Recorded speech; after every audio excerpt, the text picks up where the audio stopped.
Bem, eu vou conversar agora com o Marcelo Brito, presidente da Associação Brasileira de Agronegócios. Marcelo, é um prazer conversar com você nesse momento. Está tudo bem? Tudo ótimo, Mauro. Prazer falar com você, com todos os seus ouvintes também. Um prazer enorme estar aqui, tá? Tudo ótimo. A Associação Brasileira de Agronegócios tem muito pouco tempo de fundada. Hoje reúne mais de 60 grandes empresas, é isso? Não, a BAG tem 19 anos já Que... aliás, tem 20 anos de história, tá?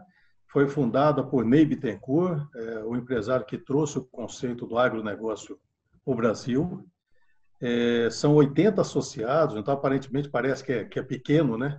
Mas são 80 associados que reúnem mais de 250 bilhões de faturamento anual. São as maiores empresas e as maiores associações do agronegócio brasileiro que se reúnem para uma discussão transversal do agronegócio. Ou seja, quem está dentro da BAG? Pessoal de implementos, de tratores, de soja, de milho, de algodão, de açúcar, de todos os setores que você imaginar, fazem parte desse conglomerado de associações e grandes empresas nacionais. Bem, então é uma entidade que defende todos os direitos e interesses de toda essa classe, né? E hoje, exatamente, tudo que for horizontal a essa classe a gente defende. Hoje, falar em agronegócio no Brasil é de extrema importância. Agora, por exemplo, diante da pandemia, foi o único negócio que sustentou o país. O agro nacional, o agro brasileiro, ele tem características muito diferentes do restante do mundo. Em primeiro lugar, o nosso agro ele é pulverizado. Vou te dar um exemplo aqui da carne. Tá? Você está vendo o desastre que está ocorrendo na indústria da carne americana por ter uma concentração muito grande das uma indústrias processadas. Exatamente. Você olha aqui no Brasil, você tem frigoríficos do Pará ao Rio Grande do Sul, do Mato Grosso ao Espírito Santo. Ou seja, você tem uma distribuição geográfica muito grande. Da mesma forma, a produção agrícola. Então, essa difusão que nós temos no Brasil permite ao agronegócio, mesmo sofrendo uma seca aqui do Rio Grande do Sul, está produzindo muito bem em Goiás e assim manter a distribuição de alimentos no Brasil e manter a logística funcionando de uma forma muito mais do que a maioria dos países do mundo. Eu acho que os grandes problemas do agronegócio atualmente, primeiro, é a logística, considerando de Brasília para cima, e, em segundo lugar, é a questão fundiária, não é isso? Olha, a questão fundiária, sem dúvida, porque ela traz uma insegurança jurídica muito grande, tá?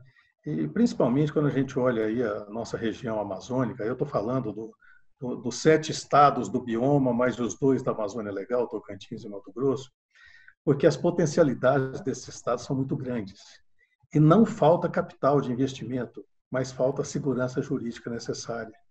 E essa segurança jurídica que a gente busca, que não foi encontrada nesses últimos 30 anos, porque a Amazônia sempre esteve assim nas costas de quem tomava as decisões de desenvolvimento geopolítico desse país. Mas eu acho que agora a coisa está virando e a gente já vê Brasília olhando para a Amazônia, porque já enxergou o potencial. A Amazônia hoje já faz parte da agenda econômica brasileira e, melhor do que fazer parte da agenda do governo, faz parte da agenda econômica do setor privado brasileiro. Então, eu acredito que os próximos 30 anos serão muito mais rejuvenescedores, muito mais investidor, muito mais desenvolvedor para a Amazônia do que foram os últimos 30 e de uma forma muito mais sadia, muito mais rica, pode ter certeza disso. Marcelo, nesse momento, pelo menos em nível de governo, é muito mais falado o fator de defesa das acusações de queimada, devastação, do que propriamente de vencedores do agronegócio. Isso é uma bobagem, viu, Mauro? Porque a pergunta que eu sempre faço é o seguinte: o que nós estamos querendo? Vencer uma batalha de discussão ou vender nosso produto? Então, se a gente quer vender o nosso produto e angariar fundos para desenvolver o nosso país, esse tipo de discussão que está havendo não interessa. Até porque, hoje em dia, a gente não faz mapeamento mais medindo quantas braças tem de uma árvore para outra, né? Hoje nós temos dezenas de satélites que passam sobre o Brasil todo dia, monitoram todo o Brasil e que nos dão precisão de 1,5 metro, 2 metros. Ou seja, é uma bobagem muito grande a gente querer falar que não está havendo um desmatamento ilegal, que não estão havendo queimadas ilegais, que não há grilagem de terra, quando a gente sabe que hoje existem 11 milhões de hectares de CAR registrado em cima de terra pública. Então, ou seja, a negação não contribui com o desenvolvimento do país, não contribui com o desenvolvimento de mercado. O que nós queremos é ganhar mercados, pulverizar os nossos produtos, ganhar guerra de narrativa, de discurso. Isso é coisa de político, não é coisa de empresário. Agora, essa questão logística que afeta principalmente aqui o norte do país, o que é que falta para os grandes empresários assumir de fato essas questões? Por que não buscam estradas privatizadas e assumem, como fazem nos terminais portuários, por exemplo? Então, a gente lembra o seguinte, não basta só querer, você precisa ter um modelo de regulação para isso. E quantos anos nós esperamos para ter um modelo de regulação? Veja bem, Mauro, hoje eu estou aqui na minha cidade natal, em Anápolis, que é onde faz o cruzamento da Norte-Sul e da Leste-Oeste. Eu nasci aqui, morei muitos anos aqui, apesar de hoje eu já ter mais tempo fora de Anápolis do que aqui. Todos os presidentes da República, de Sarney para cá, inauguraram essa obra aqui da Norte-Sul e da Leste-Oeste. Todos os presidentes vieram aqui e fizeram festa. Todos. E só agora está funcionando. Nós estamos falando o quê? De 40 anos. De 40 anos. Então, hoje, quando a gente vê a Ferrogrão saindo do papel, quando a gente vê a Norte-Sul funcionando, quando a gente vê o 63 finalmente sendo executado, quando a gente vê os investimentos em Vila do Conde, quando a gente vê os investimentos que lá no Porto Itaqui, aí sim, foi dado uma regulação pelo ente público que permitia o ingresso do capital privado. E na hora que entra, a coisa acontece e funciona muito rapidamente. Veja bem, depois que a Ferrogrão começar a funcionar, gente, a estrutura de logística desse país vai mudar completamente. Tudo aquilo que saía aqui por Santos e Paranaguá passa a sair pelos portos do Pará. Tá? Então, é um negócio assim que não só vai mudar a estrutura logística, mas como a estrutura de investimento, de entrada de insumos, de polos de desenvolvimento. Então, assim, a logística não é só o elo de ligação, mas é o elo de fomento de desenvolvimento das regiões. E como é que você vê essa estrutura atual do Pará? Ela suportará essa mudança de logística? Olha, se os investimentos continuarem a serem feitos, como eu tenho visto, eu acho que acompanha. Um passo importante, Mauro, que a gente precisa, e eu sei que o governador está olhando com muito carinho, é justamente nessa questão da segurança territorial. Tá? Então, eu sei do aprimoramento que foi feito no ITEPA, da modernização que está feita, e o trabalho que está sendo feito pelo Bruno lá, que é fantástico. A gente precisa aproveitar esse momento. Tá? O Pará tem muita área antropizada que poderá ser aproveitada pelo bom agronegócio, pelo agronegócio legal. Tá? Agora, para que isso seja aproveitado nas margens de todos esses corredores, a gente precisa resolver essa questão da regularização fundiária e a gente precisa principalmente, viu, Mauro, tirar uma dúvida, porque as pessoas falam o seguinte, a gente só resolve a questão do desmatamento ilegal quando a gente tiver a regularização fundiária. Não, isso não é bem verdade. Tá? Porque quando você registra o seu CAR, você tem que registrar com um CPF ou com um CNPJ.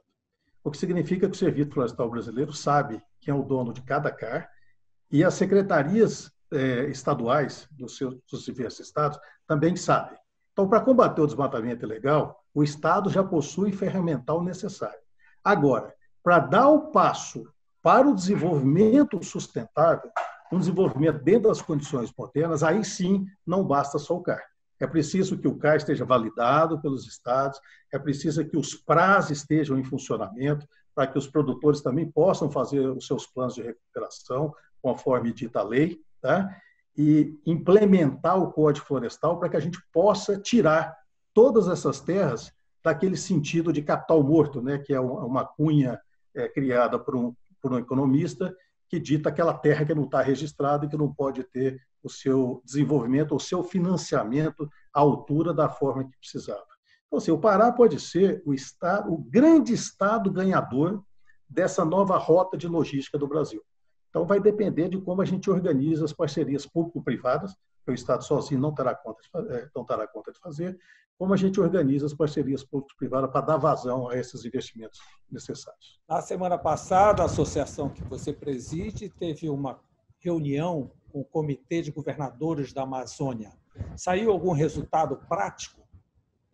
Bom, primeiro explicar um pouquinho esse movimento para as pessoas entenderem, tá? Essa é uma iniciativa da ABAG, do IBA, que é a Indústria Brasileira de Árvores, da ABIOV, Associação Brasileira das Indústrias de Óleos Vegetais, do CEBEDES, que é o Conselho Empresarial Brasileiro para o Desenvolvimento Sustentável, e do Pacto Global da ONU, Seção Brasil.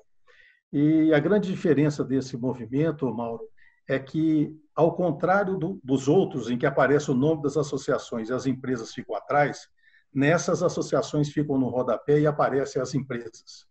Nós começamos com 38 grandes empresas, hoje já são 66. A grande maioria delas com investimentos na Amazônia e algumas delas com investimento em todos os estados da Amazônia. Então, nós não estamos falando aqui de neófitos amazônicos, não. Nós estamos falando de gente que tem investimentos pesados, investimentos bilionários em estados amazônicos, gente que gera imposto aí dentro, gente que gera emprego aí dentro, e gente que sabe da preocupação e que entende a preocupação que a Amazônia coloca o Brasil no mundo, mas a Amazônia também tira o Brasil do mundo. Nesse sentido, a reunião com os governadores foi espetacular. Alguns estados já com metas definidas, como o estado do Pará, que já definiu metas, o governador colocou isso abertamente lá para a gente, e esse é o intuito, é aproximar o setor privado nacional, independente de onde ele esteja. Nós estamos falando de Brasil, gente, e Brasil vale para todo mundo, nós somos brasileiros, não é gaúcho, paraense, amazonense, é brasileiro. Então, nós temos que tratar, a Amazônia representa 50% do Brasil, vamos tratar isso como o Brasil. Então, assim, eu acho que as respostas que nós ouvimos da maioria dos governadores foi muito salutar e, mais do que isso, ficou muito bem traçado uma parceria desse universo privado com os entes federativos, com os entes subnacionais, porque o governo federal não dá conta de fazer sozinho, nem o governo estadual sozinho. Mas se a gente junta essas duas partes com o setor privado, a gente consegue se movimentar. Bem, vendas dependem de imagem, e a imagem do Brasil no exterior sabemos que não é das melhores. Como reverter esse quadro? Olha, a gente reverte com ação. Existe um chavão que diz que marketing e comunicação sem ação concreta é greenwashing. Então, muito mais do que qualquer propaganda que a gente faça no exterior e gaste milhões de dólares em propaganda, mais importante é a nossa ação concreta. E a ação concreta principal do Brasil chama-se redução de desmatamento. Se nós conseguirmos entregar o ano que vem 30% menos do desmatamento ilegal e assim tivermos metas a cumprir, é o que a gente tem pedido. Nós pedimos isso para o general Mourão na nossa reunião com eles, pedimos o esforço do Congresso Nacional na reunião com o Rodrigo Maia e também na reunião que nós tivemos com o STF, ou seja, tentando congregar todo mundo nessa frente, nós precisamos passar ação concreta. A ação concreta no Brasil, a única coisa que nos detona hoje de forma muito pesada, aliás, são duas coisas. É a questão do desmatamento ilegal e a questão do tratamento indígenas. São os dois pontos de maior detração no Brasil hoje no exterior. Qual a preocupação da ABAG sobre a verticalização do agronegócio? Até então, nós somos grandes exportadores de matéria-prima. Mauro, a gente precisa enxergar isso de forma macro, tá? E de forma bastante holística. Tá? O Brasil não exporta matéria-prima porque ele só quer exportar matéria-prima. Tá? Em primeiro lugar, para você exportar produto acabado, você precisa ser competitivo. Lamentavelmente, a estrutura tributária, o custo do Brasil hoje, não nos torna competitivos. Eu vou te dar um exemplo de uma indústria local aí, que é o óleo de palma. Tá? É mais barato para uma empresa da Alemanha comprar o óleo de palma bruto do Brasil, levar para a Alemanha, colocar numa refinaria, processar e embalar e vender lá para os seus clientes, do que comprar esse mesmo produto embalado aqui do Brasil e levado para lá. Então, esse é o primeiro ponto. É o custo do Brasil que precisa ser acertado através de uma reforma tributária e de uma reforma administrativa. Precisamos enxugar essa máquina burocrática do Brasil. Nós precisamos ter relações internacionais, acordos bilaterais e acordos multissetoriais, coisas que o Brasil não fez nos últimos 30 anos. Então, não vai ser assim no passo de mágica que a gente vai conseguir agregar valor na nossa produção, mas o caminho vai ser esse. Bem, nós estamos aí numa situação do Pará hoje como polo logístico. Mas você acredita que nós temos condições de competir também em grãos? Olha, grãos eu não sei se é o caso, tá? O sul do Pará, com certeza, tem um potencial muito grande de grãos, mas o Pará é imbatível em diversas culturas perenes. E então eu acho, Mauro, que o foco que a gente deve dar no desenvolvimento do Pará não é perguntar quais são os setores relevantes ao Pará, mas quais setores em que o Pará é relevante. Relevante com o seu relevo, relevante com a sua vegetação, relevante com o seu solo, relevante com a sua posição geográfica. Se for um produto para abastecer o mercado americano, tem melhor do que o Pará pela proximidade dos portos. Então, está vendo? É a gente mudar um pouco o foco do desenvolvimento. Para que levar uma empresa de, vou citar um qualquer, para que levar uma empresa de biscoito para o Pará, quando o norte do Brasil representa 0,8% do consumo brasileiro de biscoito? Então não precisa ter uma indústria de biscoito aí, tá? Mas nós podemos ter uma indústria de processamento de cacau, porque o Pará já é o maior e vai ser muito maior do que qualquer outro, tá? A gente precisa ter uma logística para o óleo de palma fantástico. A gente precisa desenvolver as indústrias que utilizam a bioeconomia da floresta hoje para cosméticos, ou seja, nós temos uma indústria de mineração pungente que pode ser muito melhor se a gente trabalhar essa questão da regularização fundiária, até nisso, da parte da legalização da mineração também resolve. Então, assim, quais são os produtos em que o Pará, quais são os produtos em que a Amazônia é relevante e não vice-versa? Se a gente tiver esse foco, ninguém segura o Pará, nós vamos longe. Bem, nós estamos com uma reforma tributária em tramitação. O setor do agronegócio está preparado para atuar, para fazer o lobby necessário junto a esta reforma? Nós estamos preparadíssimos e com muito medo, porque, naturalmente, quando você olha que é um setor que está pujante, um setor que está andando, a vontade de Brasília de querer tirar mais um naco desse setor é muito grande. Então, você pode ter certeza que o setor está muito bem preparado e acompanhando, para e passo, todos os movimentos relativos à discussão da reforma tributária no Brasil. Marcelo Brito, muito obrigado por essa conversa, por essas informações. Sucesso aí na entidade, sucesso no agronegócio do Brasil, principalmente do Pará. Eu que agradeço, um grande abraço aí a todos os amigos paraenses, aí, saudades dos colegas, e um prazer estar com você novamente, Mauro. Um abraço. Um abraço.